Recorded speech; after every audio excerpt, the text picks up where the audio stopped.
ఏం లేదత్తయ్య, తను వాళ్ళింటికి వెళ్ళిపోతానని చెప్పింది. అందుకే వదిలిపెట్టొద్దామని.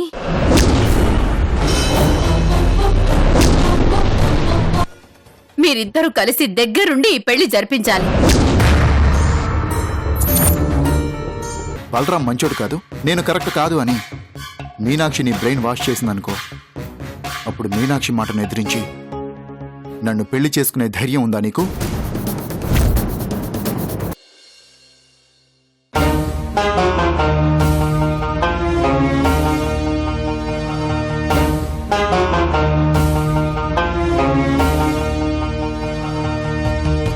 ఈ విషయం గురించి ఇప్పుడు మాట్లాడడం కరెక్టో కాదో నాకు తెలియదు. బట్ ఇందాక కారులో వస్తున్నంతసేపు నేను నిన్ను గమనించాను. అందుకే ఇప్పుడు మాట్లాడడం బెటర్ అనిపిస్తోంది.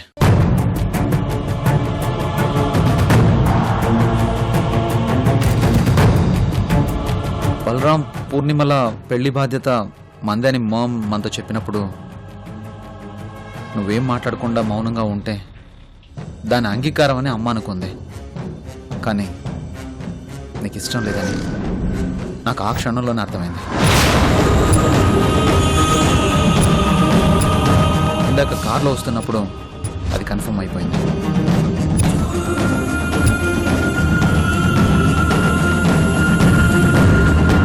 వాళ్ళిద్దరికీ పెళ్లి జరగడం నీకెందుకు ఇష్టం లేదో నాకు తెలుసు. దానికి కారణం బలరాం.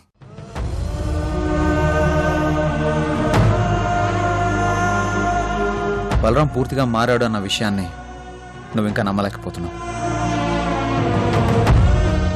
చూడు మీనాక్షి, నీ విషయంలో ఎలా అయితే పొరపాటు పడ్డానో నిన్ను అభిని చూసి బలరాం కూడా అలాగే అపార్థం చేసుకున్నాడు.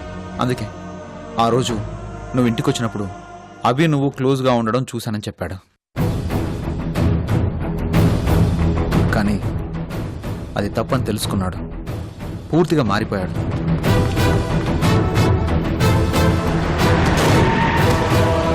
కానీ బలరాం కొంచెం మూర్ఖంగా ఉంటాడు. కాబట్టి పూరికి అతను కరెక్ట్ కాదని నువ్వు అనుకున్నావు. కానీ అతనికి పూరియే కరెక్ట్ మ్యాచ్ అన్నది నా అభిప్రాయం. ఎందుకంటే అలాంటి మంచి అమ్మాయి అతని లైఫ్లోకి వస్తే అతని లైఫ్ హ్యాపీగా ఉంటుంది కదా. ఈ విషయాన్ని నువ్వు కూడా అర్థం చేసుకుంటావని, అమ్మ మన మీద పెట్టిన ఆ బాధ్యతని నిర్వర్తించడానికి నువ్వు కూడా ఒప్పుకుంటావని ఆశిస్తున్నాను.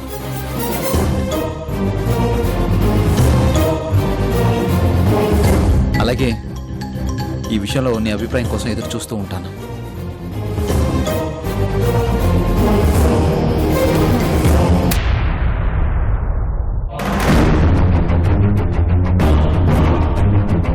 నీ అభిప్రాయం ఏంటో తెలుసుకోకుండానే ఈ పెళ్లి జరిపించే బాధ్యత మాది అని మామ్కి మాటిచ్చాను. ఎందుకంటే నువ్వు అర్థం చేసుకుంటావు అనే నమ్మకంతో.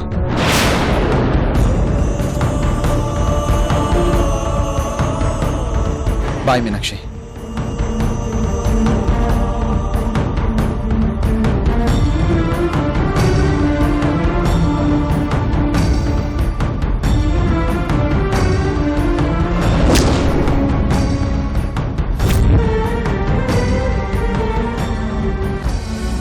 చెయ్యాలో అర్థం కావడం లేదు అంకుల్.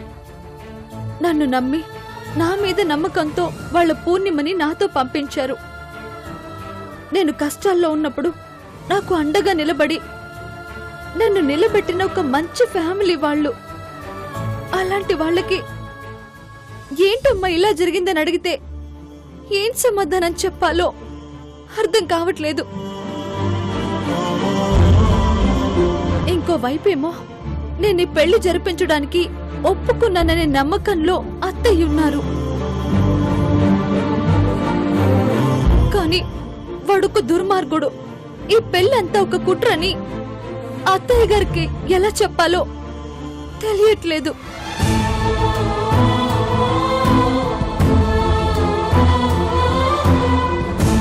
అసలు ఈ సమస్యని ఎలా పరిష్కరించాలో వాడి కుట్ర నుంచి పూర్ణిమని ఎలా కాపాడాలో అర్థం కావట్లేదు. చూడమ్మా, మంచి గెలవడం కొంచెం లేట్ అవ్వచ్చు. ఆలోగా చెడు తనదే పైచేయి అనుకోవచ్చు. కానీ ఫైనల్గా గెలిచి తీరేది మాత్రం మంచేనమ్మా. అదే శాశ్వతం కూడా. ఈ సమస్యకు ఆ దేవుడు ఏదో ఒక రూపంలో పరిష్కారం చూపిస్తాడు. టెన్షన్ పడకుండా ధైర్యంగా కొంచెం ఓపిగ్గా కొన్నాళ్లు వెయిట్ చేయమ్మా. అంతా మంచే జరుగుతుంది. నా లైఫ్ అయితే ఎంతకాలమైనా వెయిట్ చేస్తాను అంకుల్. కానీ ఇదొక అమాయకురాలైన ఆడపిల్ల జీవితం. ఏమాత్రం లేట్ చేసినా తన జీవితం సమస్యల్లో పడే ప్రమాదం ఉంది.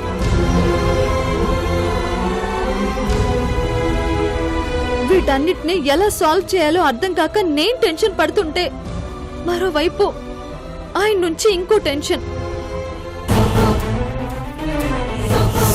ఎలాగైనా సరే ఈ పెళ్లి ఆపాలని నేను ప్రయత్నిస్తుంటే ఏదో ఒక విధంగా ఈ పెళ్లి జరిపించాలనే ప్రయత్నంలో ఆయన ఉన్నారు.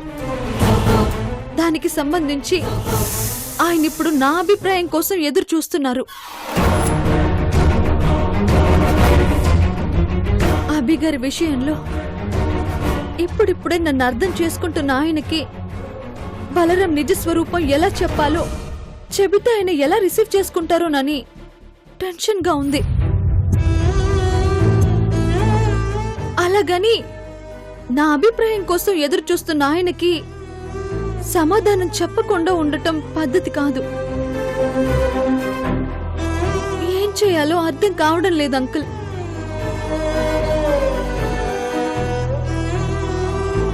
ఆయన నన్ను అర్థం చేసుకున్నందుకు ఆనందపడాలో, లేకపోతే ఈ విషయం వల్ల మళ్ళీ మా మధ్య అభిప్రాయ భేదాలు తలెత్తే పరిస్థితి వచ్చినందుకు బాధపడాలో అర్థం కావడం లేదు.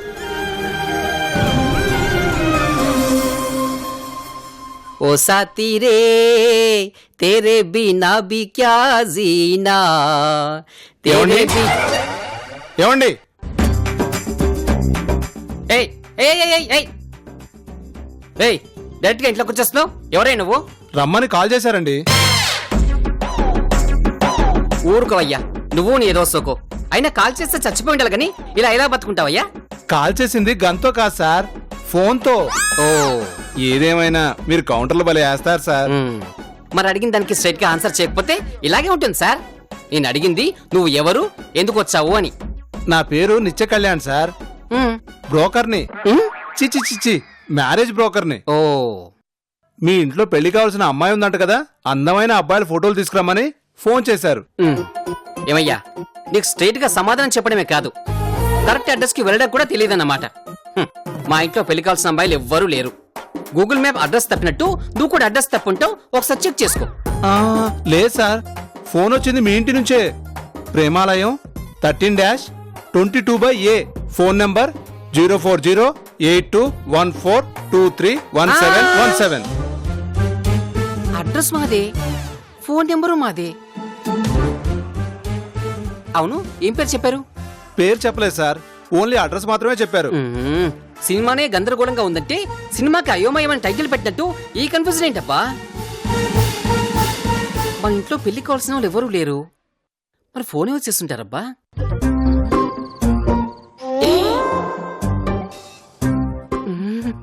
కొంపదీసి నా పెళ్ళ నాకు డైవర్స్ ఇవ్వాలని ప్లాన్ లో ఉందా ఏంటి? కనకం, వస్తా కనకం. ఏంటండి? ఇలా రా, ఇలా రావే. అబ్బబ్బబ్బబ్బబ్బా! ఏంటి మీ గోల? గోల కాదే, ఘోష. ఒక మంచి మొగుడి ఆక్రందన. నీకు గుర్తుందా, మన పెళ్లిన కొత్తలో నీకు 100 రూపాయలు పెట్టి చీర కొనిచ్చాను. మొన్నటికి మొన్న సంక్రాంతి పండక్కి 34 రూపాయలు పెట్టి నేను పాలిష్ కొనిచ్చాను. నీకోసం ఇంత త్యాగం చేసి నేను ఇంత ప్రేమగా చూసుకుంటున్నా, నన్ను కాదని నువ్వు ఇంకో పెళ్లి చేసుకుంటావా? అయ్యో, ఎంత అవమానం, ఎంత డబ్బుచారవు హతవిది. పొద్దున్నే కరెంట్ ప్లగ్ లో వేలేమన్నా పెట్టారా? పిచ్చి పిచ్చిగా ఉందా? ఇంకోసారి ఇలాంటి వెదవ కామెడీ చేశారనుకో, కాళ్ళు మీద కొట్టి పొయ్యిలో పెడతాను. ఛీ! ఒసేయ్, ఇవి నువ్వు దండం పెట్టుకోవాల్సిన కాలే, పొయ్యిలో పెట్టి వేస్ట్ చేయకూడదు. మన ఇంట్లో 2 సిలిండర్ల గ్యాస్ ఉంది, విచ్చలవిడిగా వాడుకో. ఇది చేయలేదు, నేను చేయలేదు. మరి ఎవరు చేస్తుంటారబ్బా?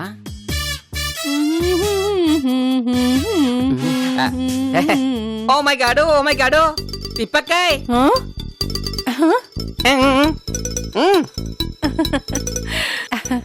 What bro? ఏం లేదక్కాయ్, మ్యారేజ్ బ్రోకర్ కమింగ్. సో కళ్యాణం వచ్చినా కరెంట్ గోయింగ్ చేసి టైం వచ్చినా ఆగవన్నట్టు కొంపదీసి నువ్వు గాని కాలింగ్స్ ఏంటి?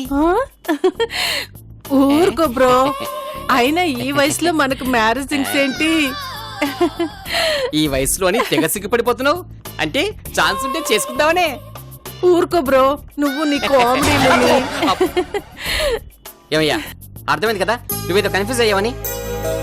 మరి ఇంకా బట్టల షాప్ లో బొమ్మలు నిలబడతావేంటయ్యా? వెళ్ళు. అది కాదు సార్. వెళ్ళవయ్యా, వెళ్ళు వెళ్ళు వెళ్ళు వెళ్ళు వెళ్ళు వెళ్ళు. బాబాయ్, అతన్ని నేనే రమ్మన్నాను. నువ్వా?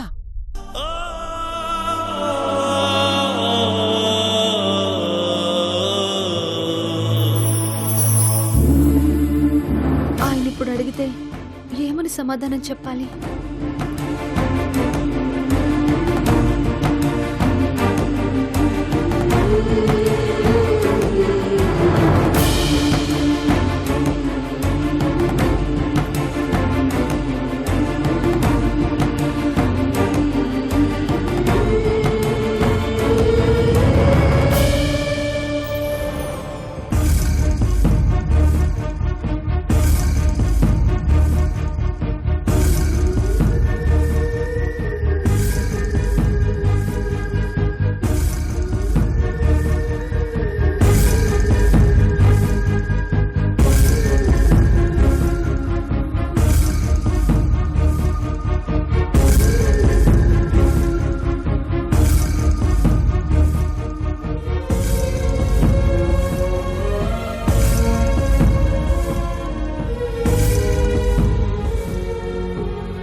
పెళ్లి వెనక ఒక కుట్రుంది, ఈ పెళ్లిని ఆపేయండి అని చెప్తే ఆ కుట్ర ఏంటని అడుగుతారు.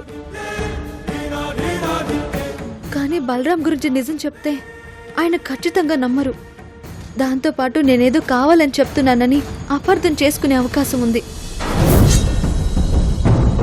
ఆయన ఇప్పుడిప్పుడే నన్ను అర్థం చేసుకోవడం స్టార్ట్ చేశారు. ఇలాంటి టైంలో ఈ విషయం చెప్తే తిరిగి పరిస్థితులు మళ్ళీ మొదటికొచ్చే ప్రమాదం ఉంది. ఏం చేయాలి? ఆయనకి ఎలా చెప్పాలి? Excuse me.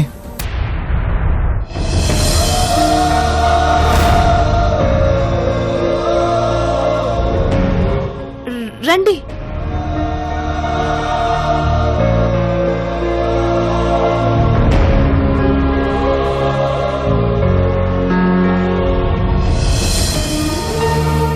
మీనాక్షి, ఏమైంది?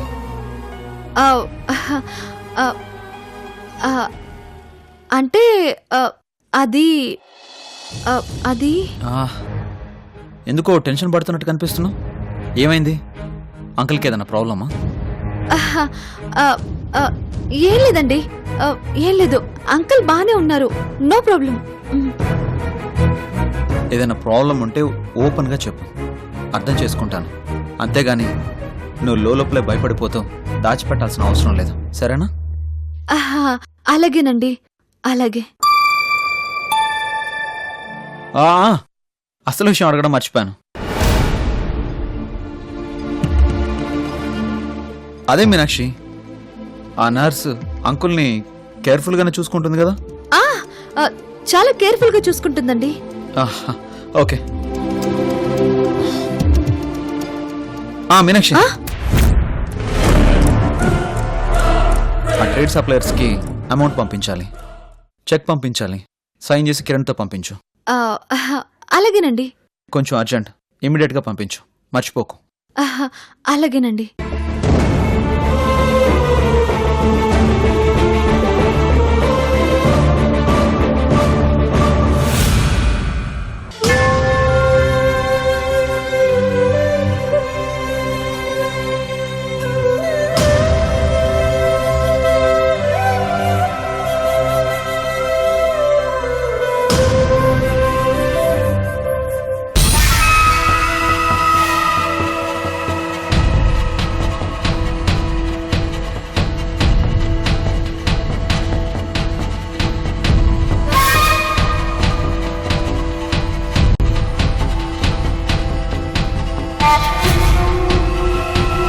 ఈ 4 ఫోటోలు ఓకే. సార్ ఒకసారి తనకు చూపించి సార్. వీటిలో ఏది నచ్చిందో ఫైనల్ చేస్తాను.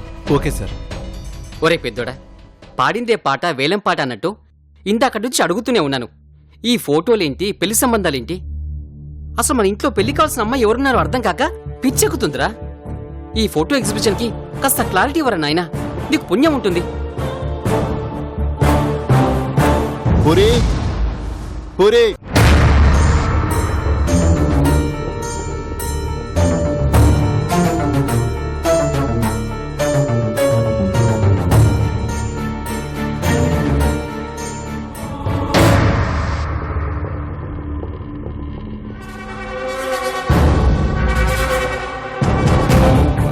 ఇదిగో వీటిని ఒకసారి చూసి ఏది నచ్చిందో చెప్పు.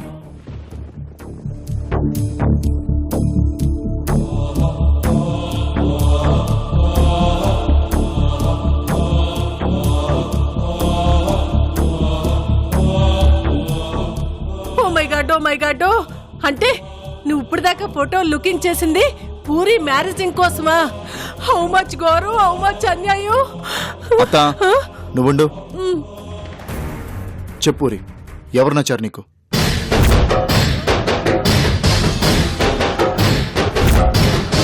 చెప్పూరి ఎవరు నచ్చారు?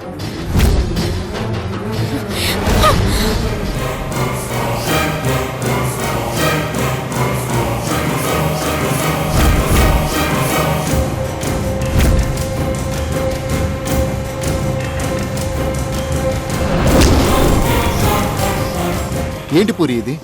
ఎందుకు అలా విసిరి కొట్టావు? సెటప్పింగ్స్ రా బిగ్గలుడు. తను కాబట్టి నేలకేసి కొట్టింది. అదే నాలాంటిదైతేనా గోపకేసి కొట్టుండేది.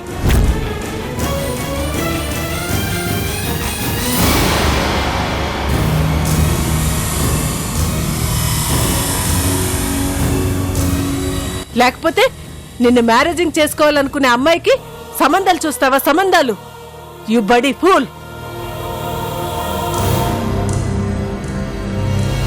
రే బలరాం, ఏంట్రా ఇది? ఏం చేస్తున్నావో అర్థమవుతోందా నీకు?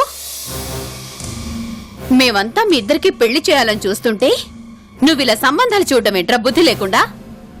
బుద్ధి లేక కాదు మామ్, మరో మార్గం లేక. నాకు పెళ్ళొద్దని మీ అందరితో చాలా క్లియర్గా చెప్పాను. అయినా సరే నీకు కాబోయే మొగుడని అందరూ తనతో అంటున్నారు.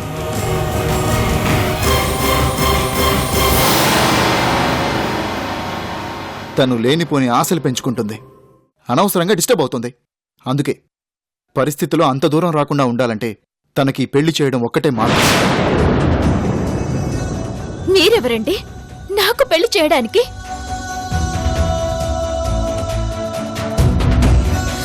నాకంటూ ఒక ఫ్యామిలీ ఉంది, నాకంటూ అమ్మా నాన్న ఉన్నారు. వాళ్ళు చూస్తారు, చేస్తారు. అసలు మీకెందుకండి అంత బాధ? బాధ నాకు కాకపోతే ఎవరికుంటుంది పూరి?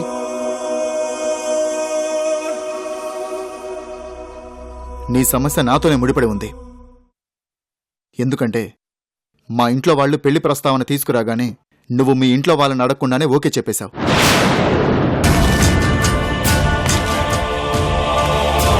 నీకంటూ ఒక ఫ్యామిలీ ఉందని అన్నావు కదా, మరి వాళ్ళని ఎందుకు అడగలేదు చెప్పు?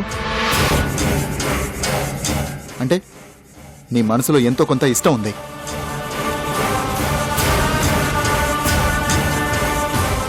అందుకే ఆ ఇష్టాన్ని చంపుకోమని చెప్తున్నాను.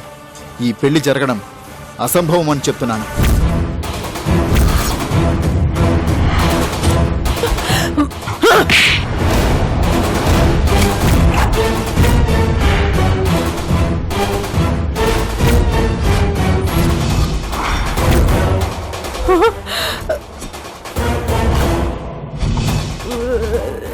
సారీ. What looking? బాధ, కోపమా? నీకే ఎంత బాధగా ఉంటే మరి ఈ పిల్లకి ఎంత బాధగా ఉండాలి? నిన్ను మ్యారేజింగ్ చేసుకోవడానికి ఆ పిల్ల ఇష్టపడుతుందని నీకు అండర్స్టాండింగ్ అవుతుంది కదా. మరి ఇష్టపడిన పిల్లతో అలాగే నా టాకింగ్ చేసేది? అలా చేస్తే ఆ పిల్ల మనసు ఎంత హట్టింగ్స్ అవుతుందో నీకు తెలీదా? ఒరే రాలిపోయిన ఆకు విరిగిపోయిన ఆడపిల్ల మనసు హతుక్కోవడం కష్టమన్న విషయం నీకు తెలుసా? అన్నీ తెలుసత్త, అర్థం చేసుకోగలను. అయినా సరే ఈ పెళ్లి జరగదు. దయచేసి అర్థం చేసుకోండి.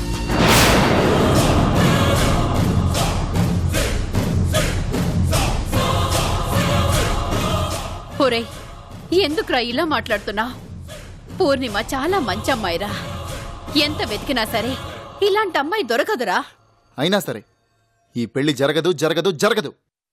దయచేసి ఈ విషయంలో నన్ను ఫోర్స్ చేయకండమ్మా, ప్లీజ్.